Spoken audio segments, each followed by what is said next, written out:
su programa Diálogo con las Ciencias. Hoy vamos a hablar de un tema de vital importancia. En este caso vamos a conversar sobre la construcción del Instituto de Lengua y Cultura de la Nación Quechua, denominada Tomás Katari y Curaza Llahui. Tiene dos nombres. Estas dos denominaciones han sido tomadas en cuenta desde una perspectiva de descolonizar el poder del conocimiento, de ahí que tiene estos dos nombres, por un lado hombre y por un lado mujer.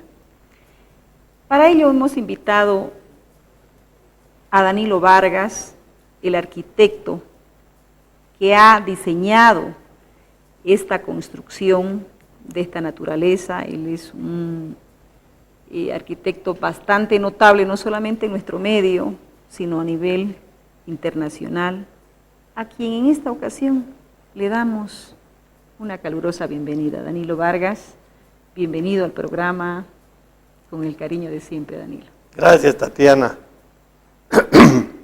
Ha sido un placer trabajar con ustedes, desarrollar este proyecto que es impresionante y ojalá a la brevedad posible podría ya iniciarse y en un futuro poder concluir, porque me parece que es muy importante todos los temas que tienen que ver con la cultura, con la productividad, con la búsqueda de la identidad, ¿no es cierto? Y este centro, que el nombre de instituto en realidad le queda pequeño, porque la complejidad que ha llegado a tener el proyecto es gigantesca. Es un proyecto emplazado en Clisa, en 3 hectáreas, ¿no es cierto? Entonces es muy, muy grande y tiene 5 áreas completamente definidas. El edificio central debe su conformación, su morfología a este elemento que es tan importante dentro de la cultura andina, que es el famoso código Catataíta, que demuestra toda la visión, la cosmovisión andina, que no es solamente de este sector del planeta, sino estas figuras también se han encontrado en la China y en la India. O sea que en determinado momento han dado origen a la arquitectura y al desarrollo cultural de todos los pueblos a nivel mundial. Si cortamos a la mitad este elemento, vamos a tener las pirámides, y es esta configuración piramidal es la que da origen a la morfología de la construcción en su bloque principal, ¿no es cierto?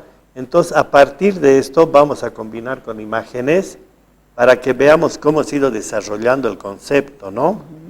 Entonces, el desarrollo del Instituto de la Lengua, como dice su nombre, parte de un análisis muy profundo de la temática lingüística, ¿no? Y para esto hemos tenido que tener una investigación muy prolongada. Ha arrancado en la primera etapa, primero con 2 meses acá en el territorio nacional, 6 meses a través de Sudamérica. Hemos comenzado al sur de Colombia, con pueblos quechuas, comunidades. Hemos pasado al Ecuador, al Perú, específicamente en el Perú, en la zona del Cusco, de Machu Picchu. Hemos hecho una investigación profunda. Viajé hasta Lima para ver el Museo del Oro. En el Museo del Oro me he sorprendido de una forma espectacular el manejo de la orfebrería, la delicadeza de los elementos que con tan pocas herramientas en esa época han hecho tanto, ¿no? Una belleza que no se puede comparar a lo que se fabrica hoy en temas de orfebrería y alfarería, o sea, elementos verdaderamente preciosos. Y también estos mismos elementos comienzo a ver replicado en Tiahuanaco, en Pumapunku, lo que quiere decir que las grandes cabezas del imperio han desarrollado en todo en toda la extensión del territorio que ellos han llegado a dominar. Es increíble cómo se ha truncado, digamos, en una fase de desarrollo tan espectacular que tenía el pueblo quechua, y ha sufrido no una evolución con la conquista, sino un congelamiento de todos sus saberes y conocimientos ancestrales que eran tan importantes, y en todas las órdenes del orden científico y del conocimiento. Es increíble. Y a nivel de arquitectura, a mí me ha interesado, porque este es un desafío muy grande. No es como hacer un aeropuerto, una escuela, un hospital o un centro deportivo. No, esto es volver a dar vida por medio de la arquitectura a una cultura milenaria que necesita salir a flote, que necesita demostrar a nivel mundial la capacidad que ellos han llegado a tener y volver a traer a la actualidad todos esos conocimientos que básicamente denotaban una armonía al 100% con el medio, ¿no? En este caso con la Pachamama, con el mundo, con la naturaleza, una armonía absolutamente total, ¿no? Y se encuentra, digamos, en muchas de las esculturas, piedras, muchas imágenes antropomorfas de animales como el sapo, la víbora, que estaban relacionados con los distintos estados y temporadas de cultivo, de siembra, años fértiles, años húmedos, años secos. Entonces, había una comprensión total, había esa armonía, ¿no? que la estamos perdiendo infelizmente con el mal manejo que hacemos de nuestro planeta. Entonces, para volver y retomar toda esa sabiduría de bien vivir, es que se plantea este instituto de una forma verdaderamente global, integral, ¿no? Abarcamos todo. Por ejemplo, tenemos un museo y una biblioteca, pero esta biblioteca no es de libros normales, porque el lenguaje no se limita a lo escrito, al oral, sino que por medio de vestimentas, por figuras, por muchas temáticas de textiles antiguos, se ha expresado toda una evolución cultural y social. Entonces, en nuestra biblioteca del Instituto de la Lengua y la Cultura Quechua, tenemos una serie de paneles donde la persona que va a aprender de esta cultura puede leer, aprender a leer toda la simbología de los textiles antiguos, ¿no es cierto? Entonces, recuperar no solo como una muestra artesanal, sino como una expresión cultural, ¿no es cierto? Entonces, no hablamos de una biblioteca tradicional de libros, sino de elementos culturales que tienen su propio lenguaje, ¿no es cierto? Y esto amplía, digamos, un panorama muy, muy amplio. Por ejemplo, en uno de estos niveles de difusión tenemos una editorial que es la que se ocupa de promover y difundir toda la producción en quechua, en el idioma quechua. Y no solo eso, tenemos un centro de producción televisiva que no se ocupa solo de la retransmisión, sino de la producción de programas específicos culturales en el idioma quechua. Y uno de los aspectos primordiales es que vamos a tener también el doblaje de películas, porque el mundo occidental nos presenta en el tema de películas verdaderas obras maestras, y que nuestros abuelitos no pueden tener acceso porque no están traducidos o doblados en el idioma quechua. Entonces, esta productora de televisión, las principales obras cinematográficas a nivel mundial, va a tener su expresión, va a tener su traducción, su doblaje al idioma quechua para universalizar el conocimiento humano, para integrarnos a este movimiento globalizante, digamos, ¿no? de tener acceso a todos los saberes a nivel mundial y poder también, en sentido contrario, presentar, ¿no? la evolución de la cultura quechua a nivel mundial, ¿no es cierto? O sea, se va a dar el recibir y dar simultáneamente, ¿no? Conocimientos, tecnologías, saberes y conocimientos típicos de la cultura quechua. Danilo, entonces, a partir de esa estructura, Sí. en este caso del Instituto de la Lengua Quechua, lo que se quiere es recuperar todo un mundo de vida a partir de todos sus contenidos, sentidos y significados, Danilo. Correcto. Cuando me encuentro con personas quechuas, amigos, automáticamente ellos me tratan de hermano Danilo acá, ¿no es cierto? Entonces yo me pongo a pensar, dentro de mi familia, por ejemplo, ninguna de mis hermanas me dice hermano, me dicen Danilo, ¿no? Como un miembro más de la familia, sin ese término de intimidad que implica ser hermano de alguien, ¿no es cierto? Implica estar en comunión, en función, o sea, es una buena predisposición para enfrentar al otro.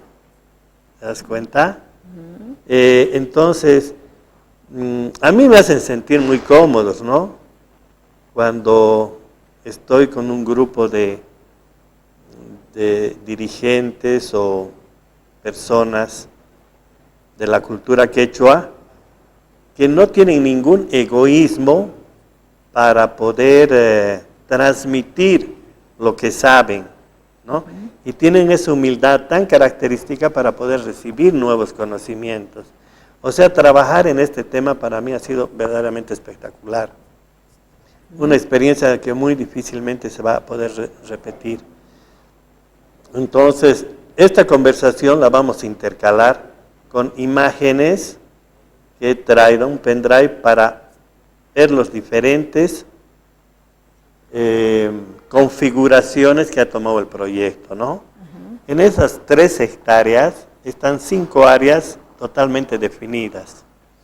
Una de las áreas más importantes, aparte del edificio central, donde se centra toda la actividad intelectual, de difusión y investigación, también tenemos una parte comunitaria que reproduce la forma de vivir del pueblo quechua de hace miles de años.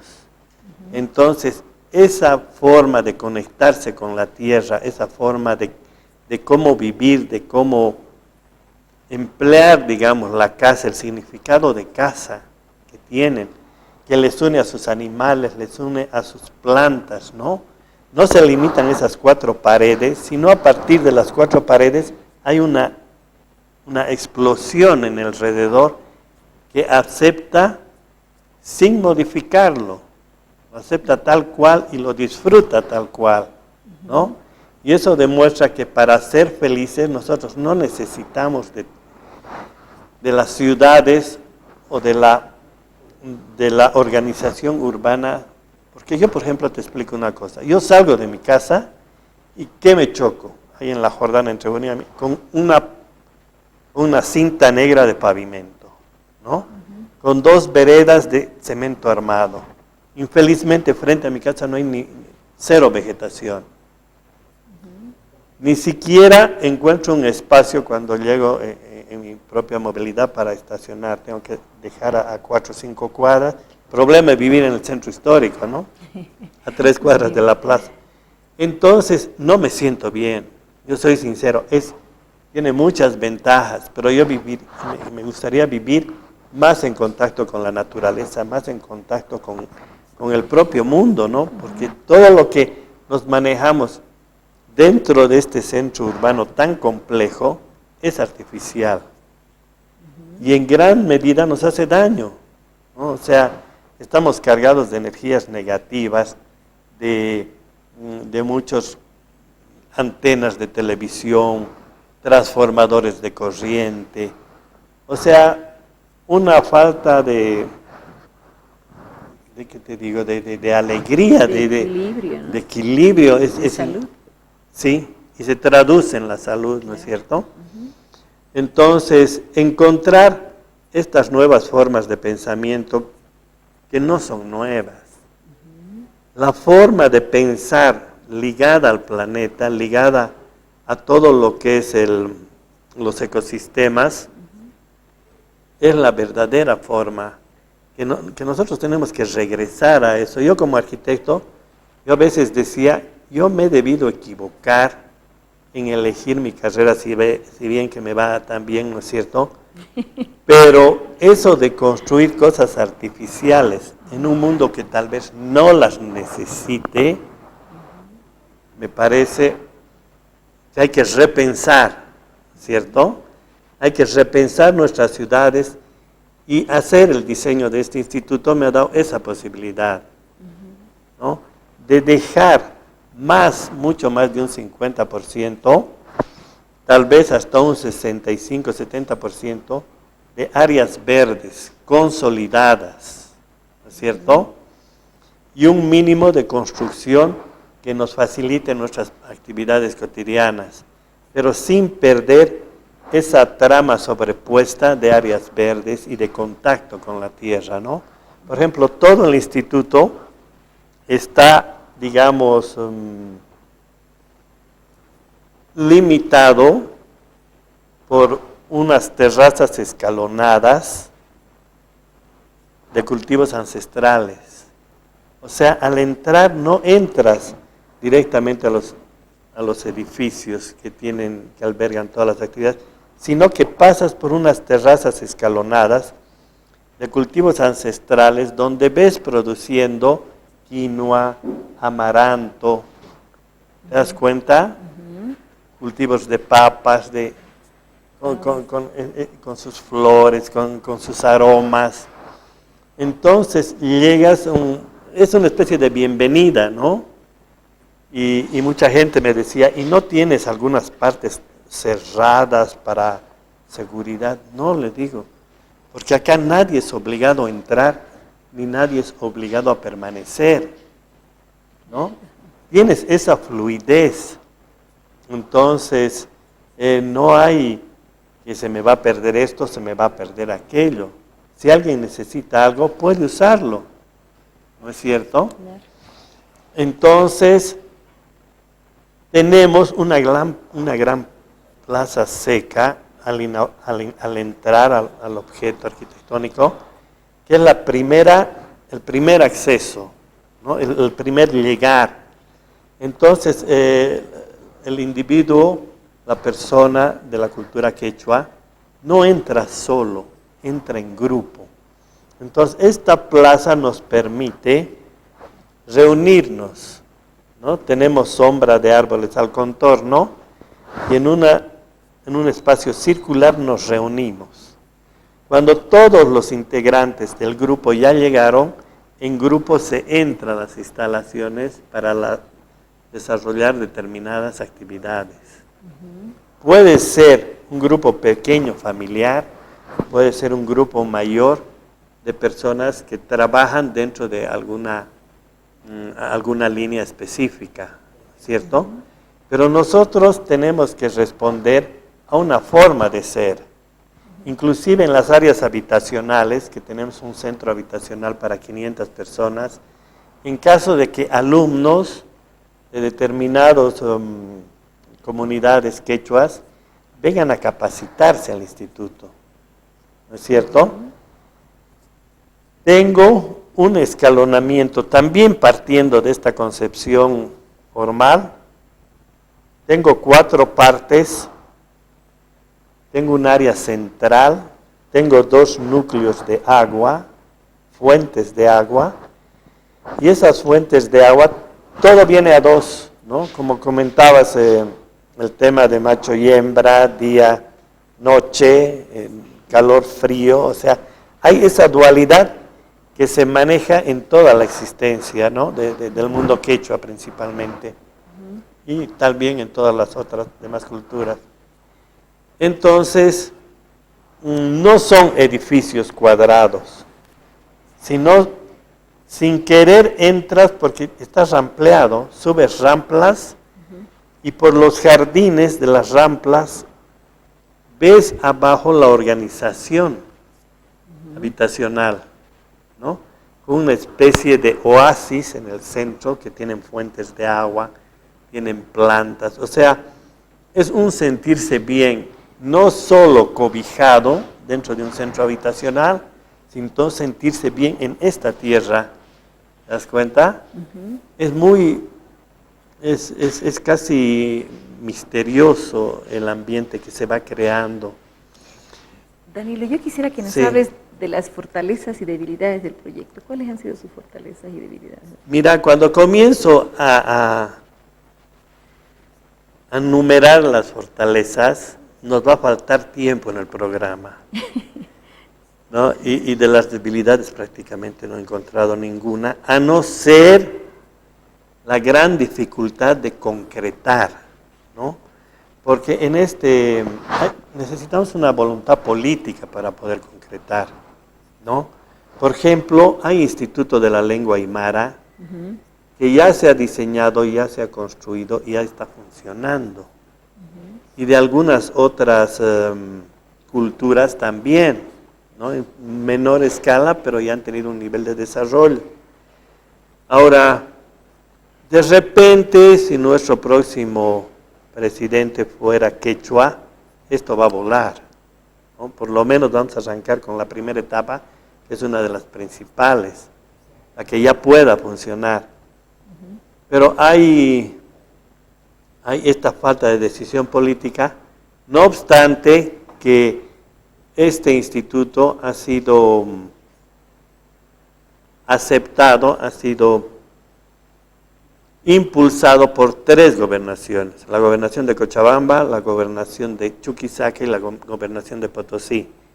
Y en cada uno de estos departamentos hemos tenido reuniones con personas muy importantes, con sabios quechuas, que nos han dado su punto de vista.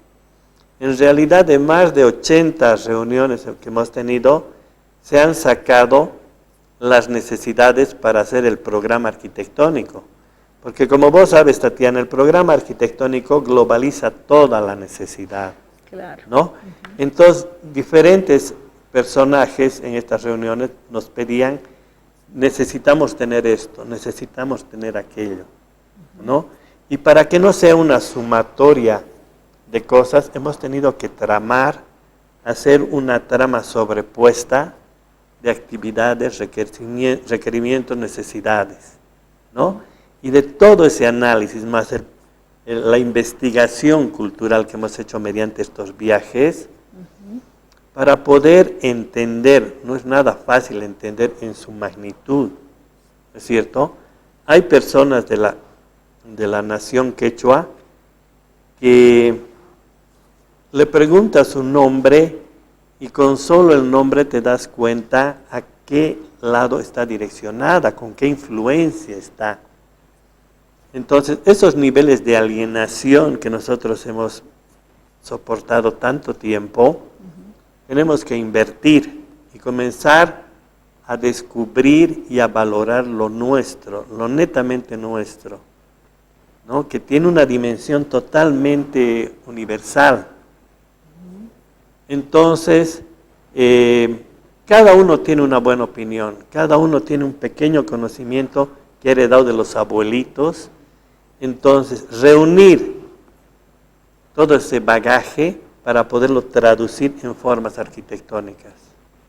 Danilo, realmente el programa ha quedado chiquitito para escucharte. Sé que tienes tanta experiencia, tanto por decir, tanto por compartir con nosotros. Te agradezco infinitamente. Y a usted, mi amiga, mi amigo, tal vez en algún momento volverlo a invitar a Danilo Vargas para continuar conversando sobre la construcción del Instituto de Cultura y Lengua Quechua. Pues bien, él nos ha hablado de una construcción fuera de serie, de una construcción que ha recuperado la sabiduría ancestral, no solamente andina, sino de todos los pueblos del mundo, y ha sido una construcción que ha tomado en cuenta 4 aspectos fundamentales: el aspecto social, cultural, político, económico y social. Hasta la próxima.